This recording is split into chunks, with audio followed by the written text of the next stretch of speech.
Hello and welcome. I'm Leigh-Ann Gerrans and you're watching W News, broadcasting live from the Al Arabiya headquarters. We continue our live coverage of the Israel-Iran conflict. Stay with us for in-depth analysis coming up.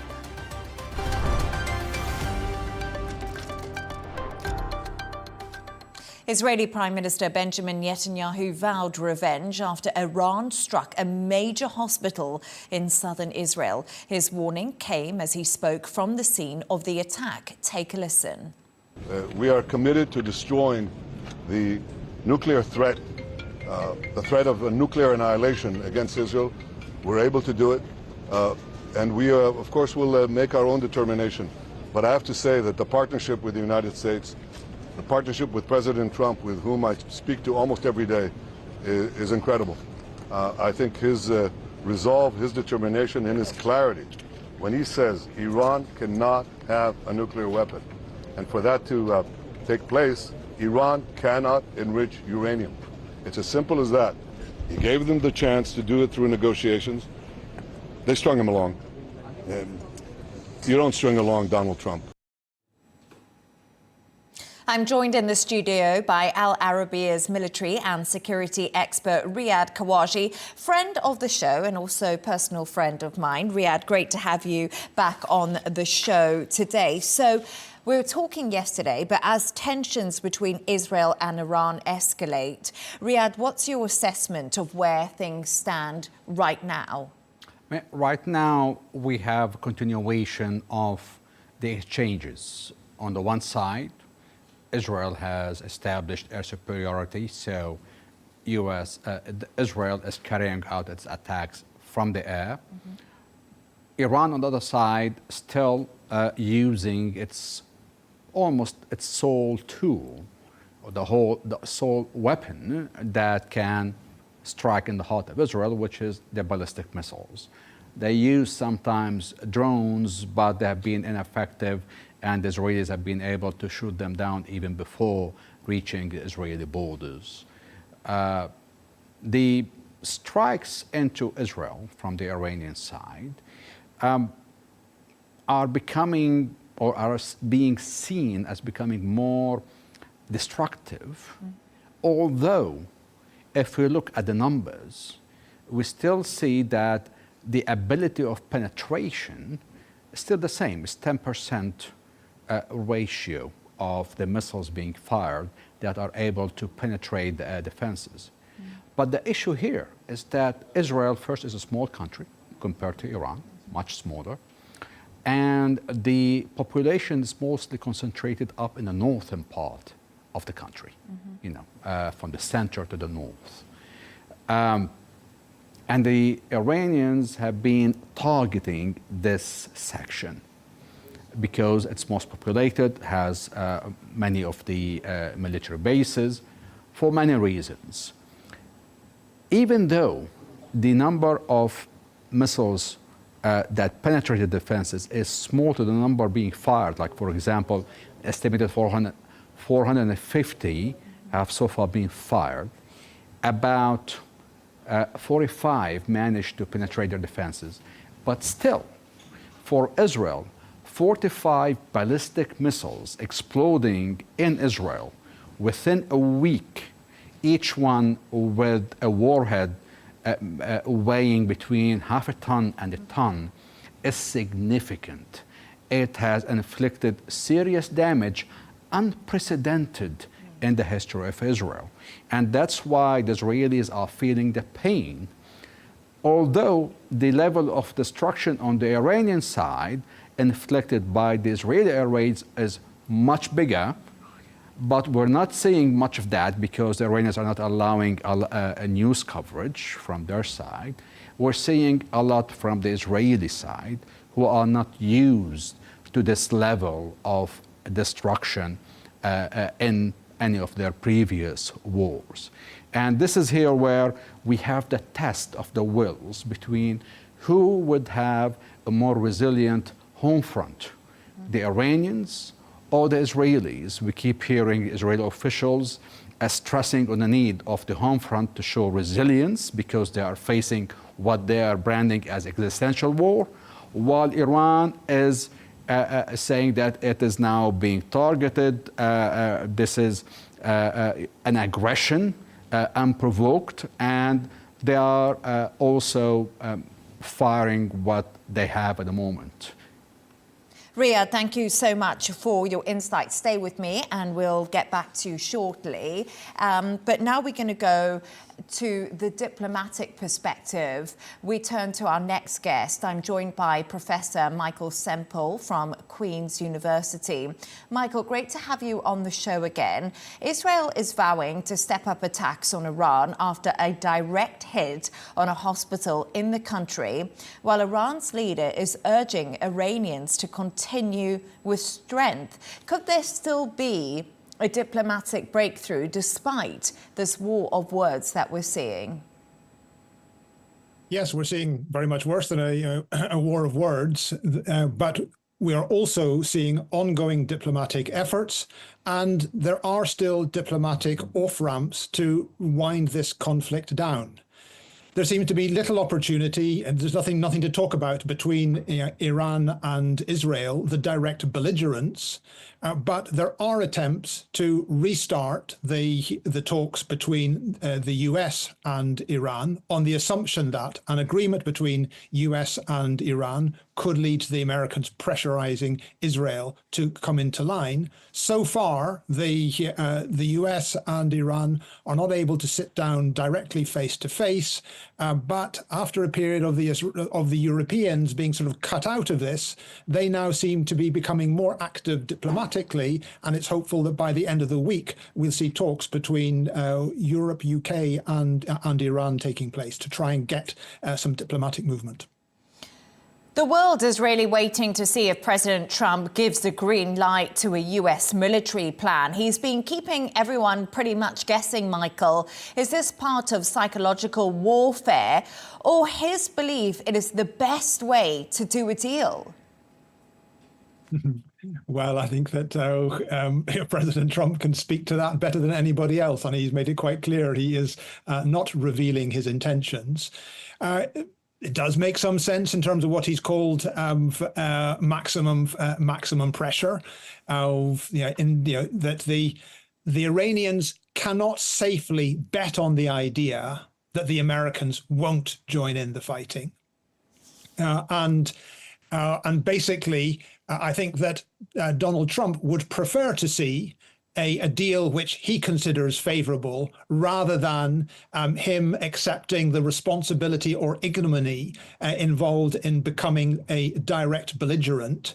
But he wants to stoke up the pressure so that the Iranians are prepared to make the concessions which for years they have resisted doing. And of course, this is a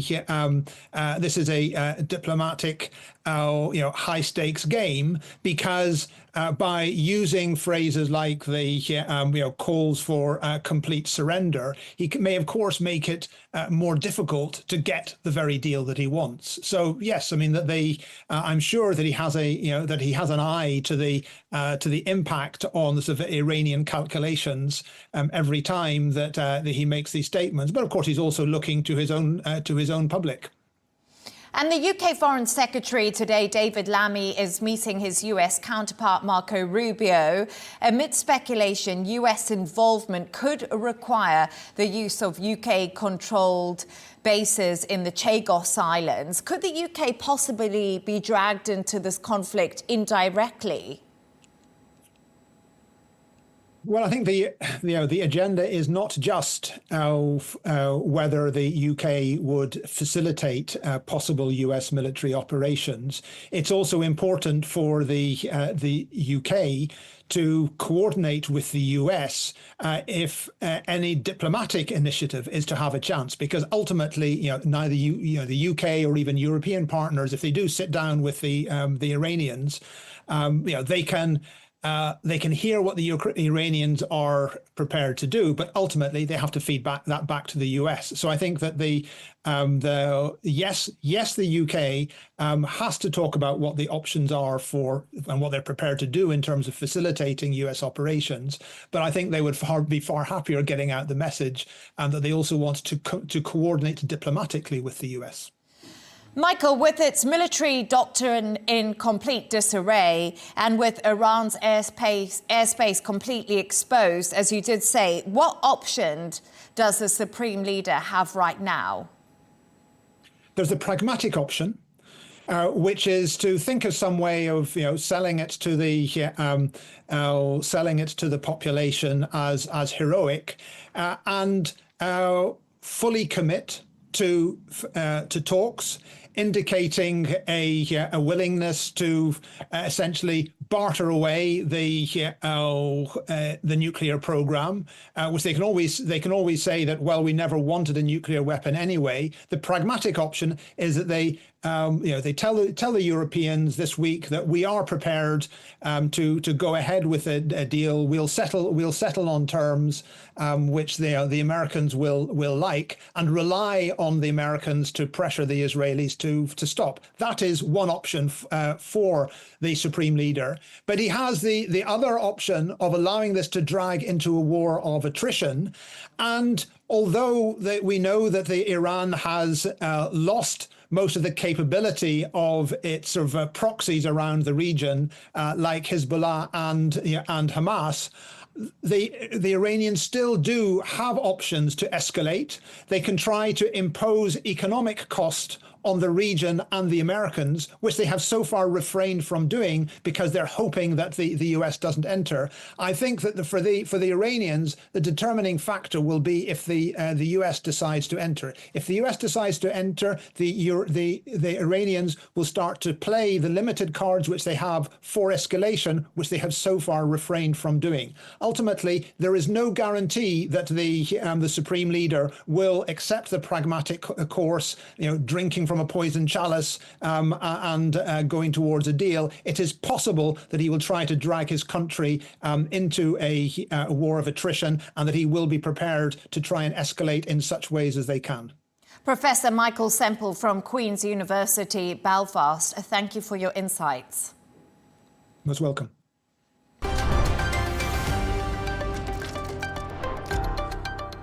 Let's take a look at some of the other stories making the headlines today. The US will resume visas for foreign students, but will ask all applicants to make their social media accounts public for screening. Consular officers will be on the lookout for posts that could be deemed hostile. The State Department has warned that those who keep their accounts private may be trying to hide information. In Mexico, Hurricane Eric has upgraded into an extremely dangerous Category 4 storm. Around 2,000 shelters have been set up across neighboring states, and more than 18,000 first responders have now been deployed. Scientists have warned that Eric could become the most intense hurricane to make landfall along Mexico's Pacific coast. Russia's Vladimir Putin says he is ready to meet with Ukraine's President Zelensky for a final phase of peace talks. Putin alleges Zelensky has no right to sign a peace deal given his 5-year presidential term had expired under martial law. Kyiv has rejected these allegations as Ukrainian law bans elections during wartime. Meanwhile, Russia and Ukraine completed another exchange of captured soldiers. The swap was part of a prisoner agreement reached during peace talks earlier this month in Istanbul. And investigators have revealed that one of the engines on the Air India plane that crashed last week was new, while the other was due for its next maintenance check in December. The airline's chairman told local media that both engines of the aircraft had clean histories. The right engine was installed in March this year, while the left engine was last serviced in 2023.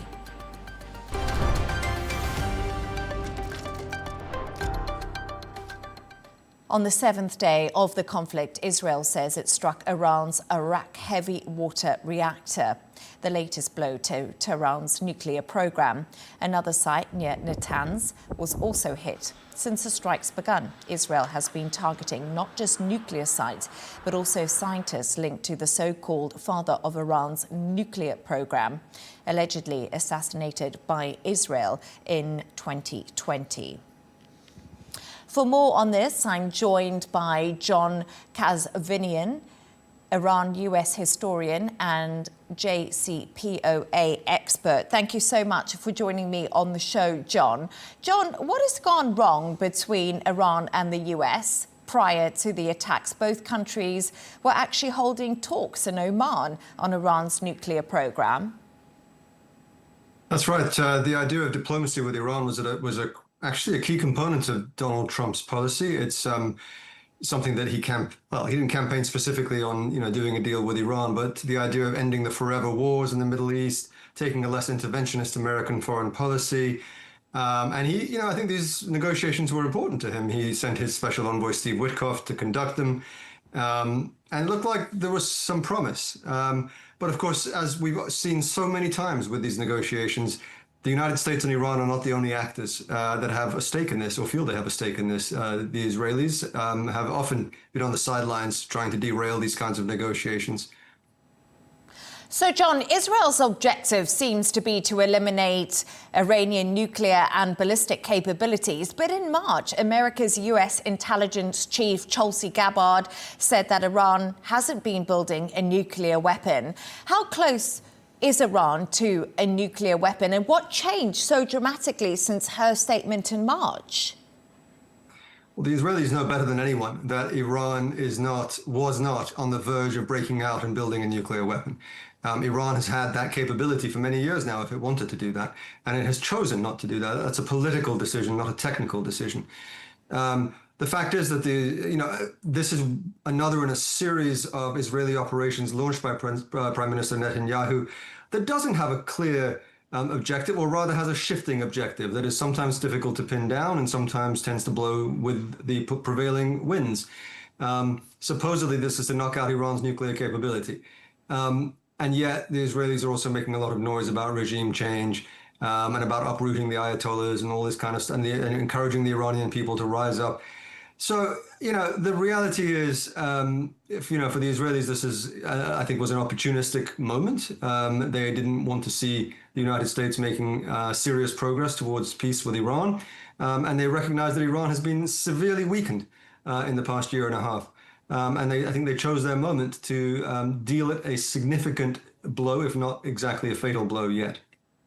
Without US military intervention, does Iran have the military hardware to eliminate have the military hardware to eliminate Iran's nuclear and ballistic capabilities? So I think in a nutshell, does the US now have to get involved? It's not even clear that the United States can permanently and decisively eliminate Iran's nuclear program. It can go a lot further than the Israelis because, of course, it has the so-called bunker buster bomb that can destroy the deeply buried Fordo enrichment facility. But the essence of your question is exactly the question we should all be asking ourselves. Is the United States now going to join the Israelis? That, to me, is the biggest fork in the road that we've had in a very long time. It is clear, I think, that if Donald Trump decides that he's going to weigh in that way, all kinds of things will be unleashed that we simply cannot predict. And yet there is a flip side to it. And there is an optimistic scenario, which is that Donald Trump decides not to join the Israeli operation. Why do I say optimistic? Because I think that creates a situation where the Israelis know that there's a limit to how much damage they can actually do to Iran's nuclear program. The Iranians end up on the ropes. If we end up in, if not a stalemate, at least a situation where neither side is really achieving its objectives, and Donald Trump can sweep into the rescue and say, push Iran to say, now you have to do a deal. The Iranians might actually do one at that point. And Donald Trump gets to claim that he did a better deal than, Obama and Biden were able to do, that he helped the Israelis, that he solved their problem once and for all without creating a massive war. The Ayatollah in Iran gets to claim that, he snatched some victory from the jaws of defeat. And even potentially divided the United States and Israel and left Israel looking isolated. I recognize that is a spectacularly optimistic scenario, but it is a scenario that is available to us if Donald Trump decides not to bomb Fordo. And it appears that the MAGA base in the US is actually split on what Trump should do regarding the situation in Iran. Should he be more of a diplomat right now if we're looking at optimism? Because history hasn't been kind to George Bush's decision to enter Iraq in 2003. This is an active debate that's taking place right now within Donald Trump's circle of support. Yes, there are people, including his own National Security Advisor, Tulsi Gabbard, including one of his largest media cheerleaders, Tucker Carlson, and others, and even in the vice president to some degree, and of course the president himself, who I think are reluctant to get drawn into large, ambitious, sort of neoconservative style George W. Bush era type, regime change, nation building, deep kind of operations in the Middle East. And yet there is, of course, a lingering, you might call it neoconservative wing, hawkish, traditional Republican Party, hawkish, very pro-Israeli, very anti-Iranian wing, including his Secretary of State, Marco Rubio, for example, and others, who very much feel this differently. Which party ends up prevailing over the president is something that no one knows. I'm not even sure the president knows ultimately what he's going to do. John KazVinian, Iran US historian and JCPOA expert. A pleasure to have you on the show. I've also been following what Tucker Carlson's been saying. Thank you so much. Now, Riyad Kawaji, you're still here with me. I thought that was a really interesting conversation. He had a really spectacular, optimistic view of what could possibly happen if the US didn't get involved. I'm not sure what your take is on that. But when we're talking about the targets and the nuclear targets that Israel has selected in Iran, why these particular sites and which are they? Well, also the Israelis strike Natanz, they struck Isfahan, they struck Khawand, and they made a try on Fordow was limited. However, they are selecting the sites that are seen to be, could be involved into a military program. Like, for example, in Natanz and Fordow is where the Iranians enriched the uranium.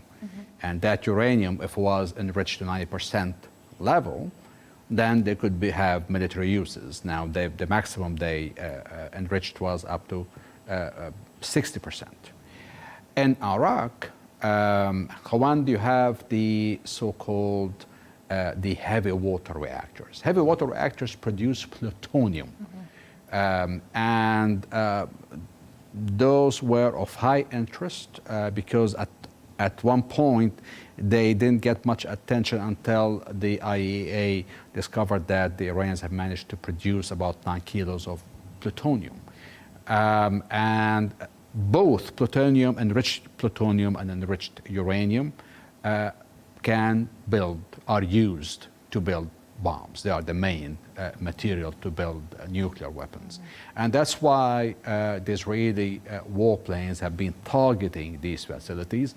Isfahan is a research and research activities where they conduct tests, where they train scientists, and where also they build some components for the missile program. So the Israelis have been trying to interrupt what's called as the full fuel cycle, where Iran is able to mine uranium, process it, enrich it, and turn it into fuel to be used in its reactors. Reactors to be used for generating power, like in the Bushehr power plant on the Gulf side, which is of concern because there were a great deal of concern in the region that if Israel was to strike that plant, that we could have a contamination, Chernobyl-style contamination, and that's the real worry. So today we had a report from Israel that said that the Israeli warplanes struck Bushehr, and immediately afterwards they retracted this, saying we did not strike it. The Russians have warned against striking Bushehr. It is a plant that was built by the Russians, and the fuel there is processed by the Russians as well. So those are the sites that are targeted by Israel, mostly for military use. Thank you so much, Riyad, for your insights there. And We're now going to be moving on to another story. In the ongoing exchange of strikes between Tehran and Israel, a Washington-based Iranian human rights group reports at least 639 deaths in Iran, including 263 civilians and more than 1,300 people injured. Israeli officials say 24 people have been killed and dozens wounded in the latest missile strikes. For more on this, I'm joined by Tara Kangulu, global affairs journalist and author of The Heartbeat of Iran and professor at Georgetown University. Tara, it's a pleasure to have you on the show. Civilians are suffering in this escalating conflict, and there is increasing talk about a regime change in Iran. But what is the sentiment on the ground? Thank you so much for having me. It's certainly a volatile time and a very tragic moment for Iranians. Iran is a country of 90 million people, majority of extremely educated, sophisticated. They're well aware of what goes on in the world, and also they're very well aware of what they want. The sentiment right now in Iran, people are uniting, they're rallying around the flag, but they're not rallying around the regime. And that is a huge distinction that I think is worth noting.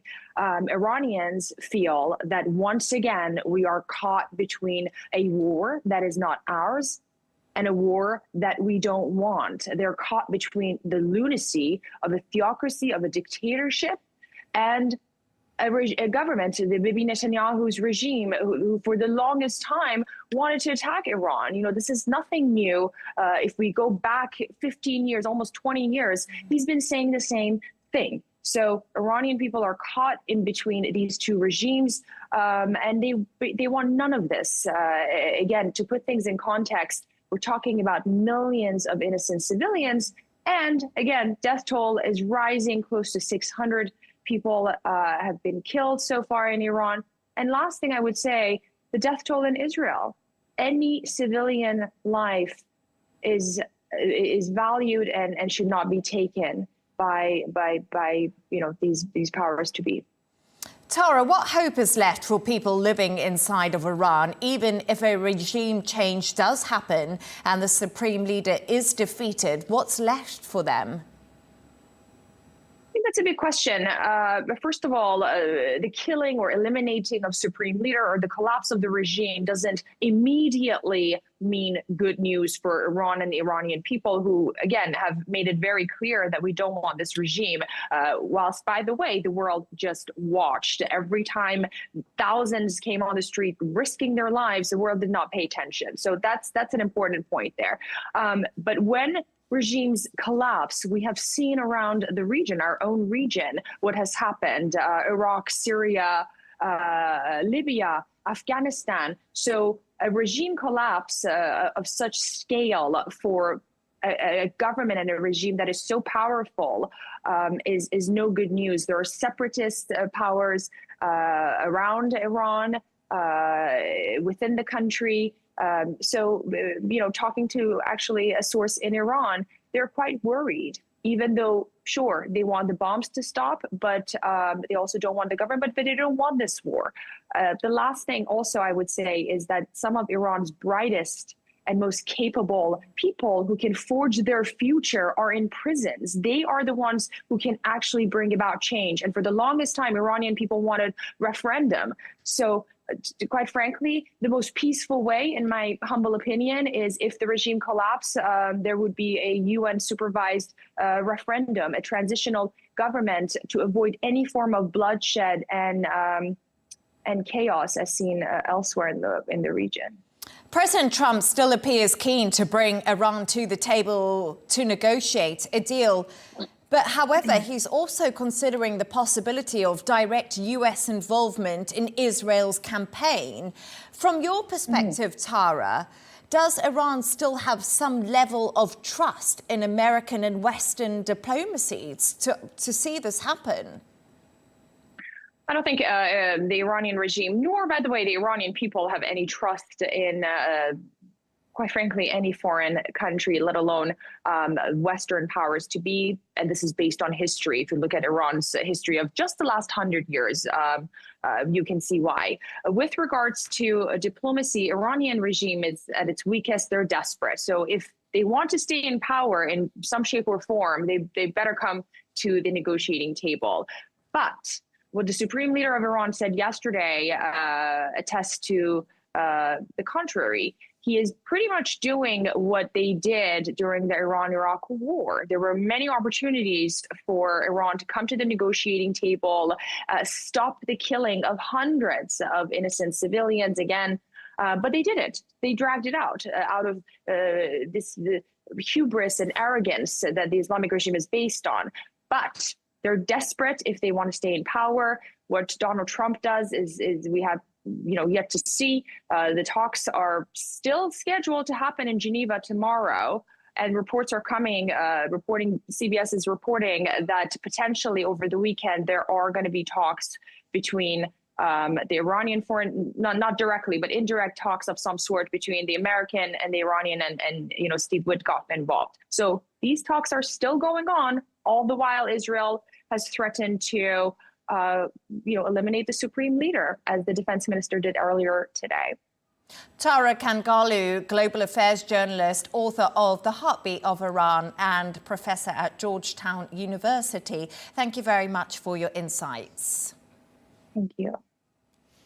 So, Riad, we were just having a conversation there a little bit about the situation on the ground in Iran and how people are obviously feeling. But we were also just discussing right now, where are we in diplomatic talks? It seems that a lot has been going on behind the scenes, and it will be interesting to see, like she did mention, that in Geneva tomorrow, European leaders could be meeting or are scheduled to meet the Iranian side of the discussion. Well, the European leaders, I would say, especially from the French side, are trying to push for a diplomatic solution. And we have this meeting coming up where the Iranian foreign minister will be participating. My worry here, my concern is that he could be going there to start from where he ended in the last meeting.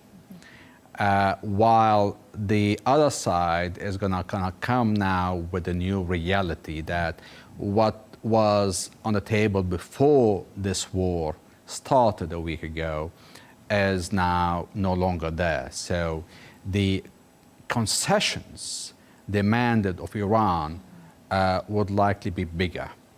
And we have to see whether the Iranians would be open and would be aware that now war has broken out and a lot has happened and their program has been struck, is now delayed as a result of these strikes, and they could risk further pain in this war, especially if the US comes in, that it is wiser to make concessions and try to come out with alive from this.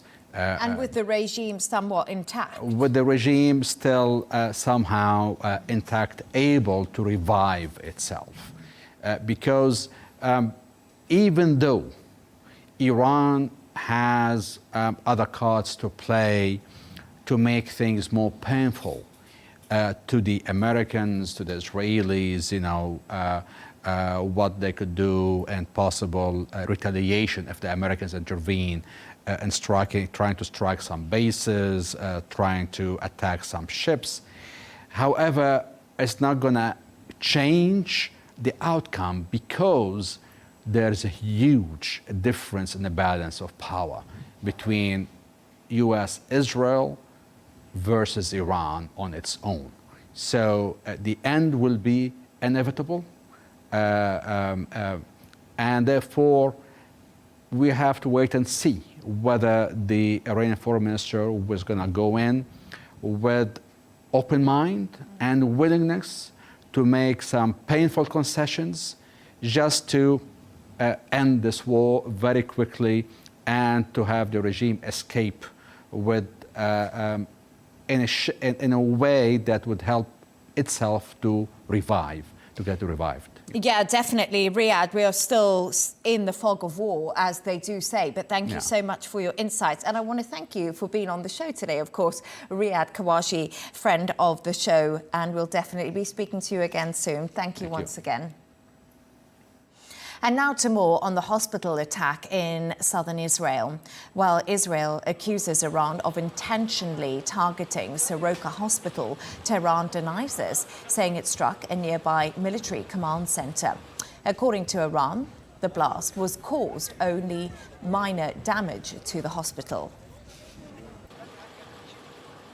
For more on this, I'm joined by Dr. Mehrdad Khonsari, Director at Iranian Center for Policy Studies. Absolute pleasure to have you on the show. So Tehran denies directly targeting Soroka Hospital, claiming it was aiming for a nearby military site instead. How credible is this explanation? Well, I think the more credible explanation is the fact that when they fire these missiles, they don't know exactly where they're going to land. And their aim is to inflict damage on civilian population in Israel because they don't have the kind of equipment, the kind of, sort of precision-guided, missiles that land within the proximity of a target that they wish to hit. I mean, that, to me, sounds like a more logical explanation. I don't believe that they necessarily wanted to hit the hospital, but they knew in advance that if they are able to inflict any kind of blow, that gets their message across, and that is more or less what's on their mind at this particular stage. And Dr. Netanyahu is vowing to remove Iran's nuclear threat, and Israel's defense minister has said the supreme leader can no longer exist. Is a regime change in Iran Israel's end game right now? I think that you have to bear in mind that that in the midst of war, there's a great deal of propaganda that comes out from all sides. I think that the main aim of the Israelis has been to try to remove the Iranian nuclear threat. This is something that, as your previous guest also mentioned, Netanyahu has been saying ever since he first became prime minister some almost 30 years ago. And for 30 years, he has repeated that the Iranian nuclear file could pose an existential threat to Israel, and that has now become his legacy. Now, regime change and things like that could be bonuses, obviously, if you have a regime that is not a theocratic state, that does not constantly provoke and do things against you, as this regime has done in the past more than 4 decades, then obviously it's a bonus.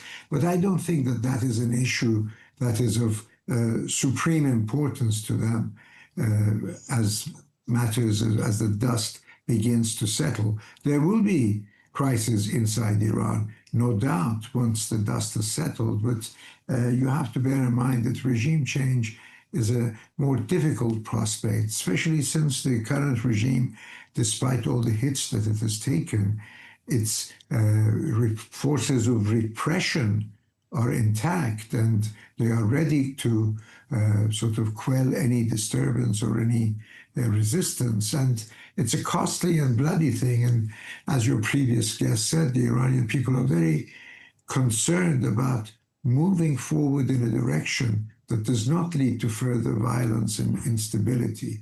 I think regime change could be on the cards, but I don't think it's an Israeli objective, and I don't think that is something that can be delivered to the Iranian people by the Israelis.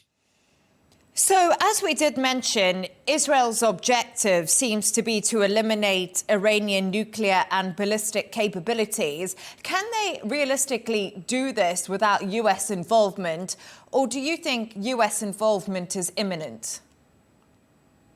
I think that, there's a great deal of speculation that U.S. involvement might indeed, sort of happen. But theoretically, it is possible for the Israelis to do this job on their own. Obviously, what the main problem right now is dealing with the Fordo enrichment plant, which is, located some 800 meters underground in a mountainside, which makes it difficult for Israeli jets to seriously damage, despite or in spite of repeated attacks. It requires a kind of munitions which the Israelis don't have, and it requires the kind of airplanes for delivering that munitions which the Israelis don't have either. So that is why the American factor comes in. But there has been speculation that it would be possible for some kind of a commando operation on the ground by the Israelis themselves, especially if Iranian resistance forces have been weakened, to carry out such an operation. But that remains to be seen. There are speculations, but the point is that what makes American intervention a necessity is to deal with this particular problem, because that is something that the Israelis cannot handle by themselves, minus some kind of a ground operation. And Doctor, with its military doctrine in complete disarray and with Iran's airspace exposed, what options does the Supreme Leader have? Well, the Supreme Leader, what has transpired in the last week is a testimony to the incompetence and the thoughtlessness of the Supreme Leader to have subjected the Iranian nation to an attack of this nature without the capability of being able to provide any kind of meaningful defense to either the territory or integrity of the Iranian nation, as well as the safety of its people.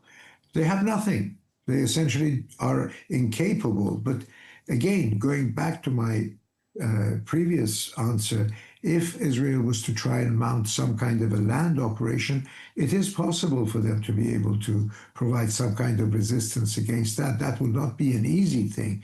But right now, shooting targets from the air in a country that has no air defense, in a country that has no meaningful air force that can remotely match the kind of quality aircraft that is in the possession of the Israeli Air Force, minus a navy that can incur or do any kind of serious damage to Israel from on the shores of away from Iran.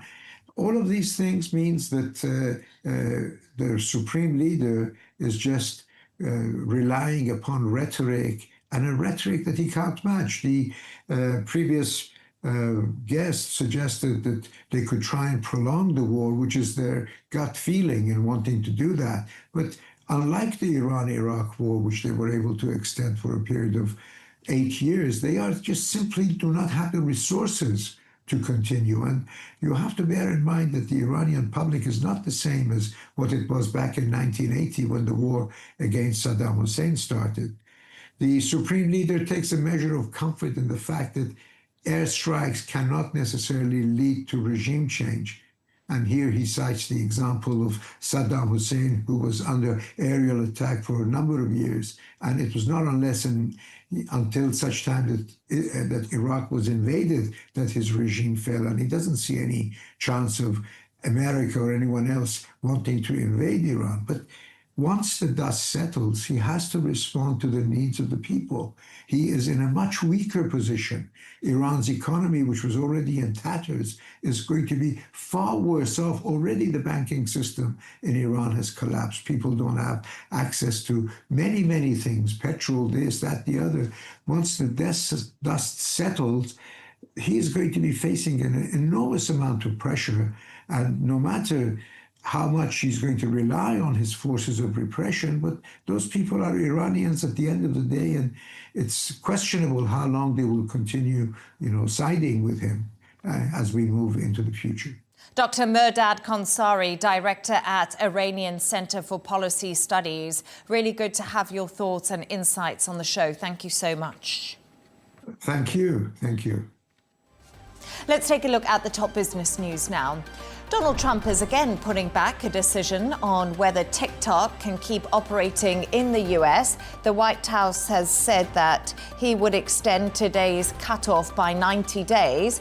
Trump has already reprieved the short video app twice. It was supposed to shut down in the US on January the 19th, unless a Chinese owner ByteDance divested all its assets in the country.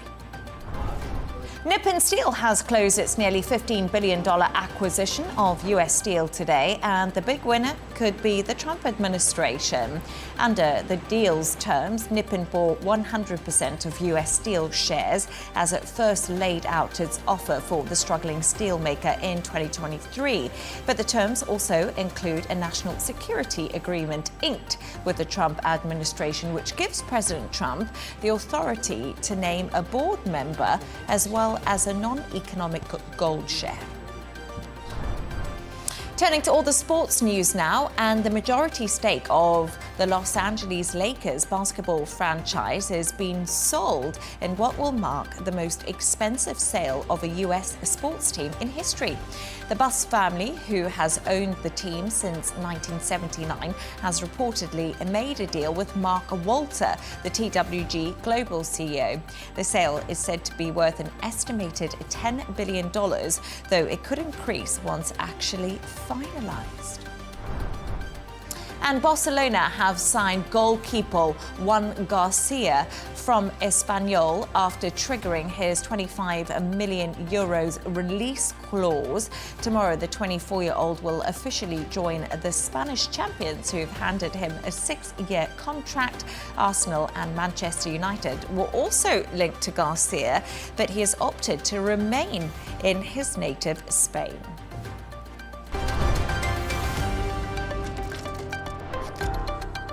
And that's all from us on W News. Don't forget to subscribe to our YouTube channel and also follow us on X. Counterpoints with Melinda Nusafora is coming up next. Plus, we'll be back in a couple of hours with W News Extra. Goodbye and thank you.